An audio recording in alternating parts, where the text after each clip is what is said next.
Hi. If your iPhone isn't charging, try these steps.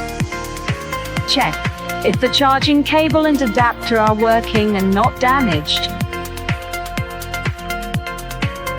Clean out the charging port on your phone in case of dust or debris.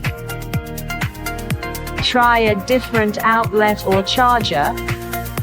Restart your iPhone. Handstang below.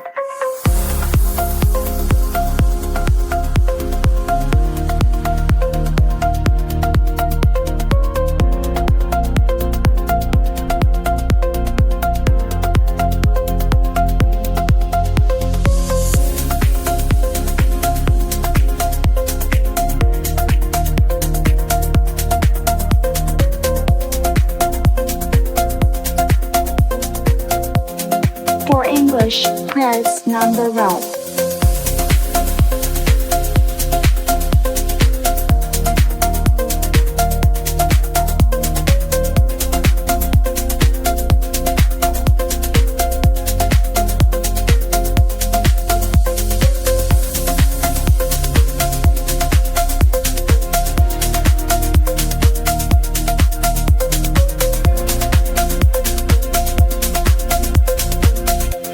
To English, press number 1.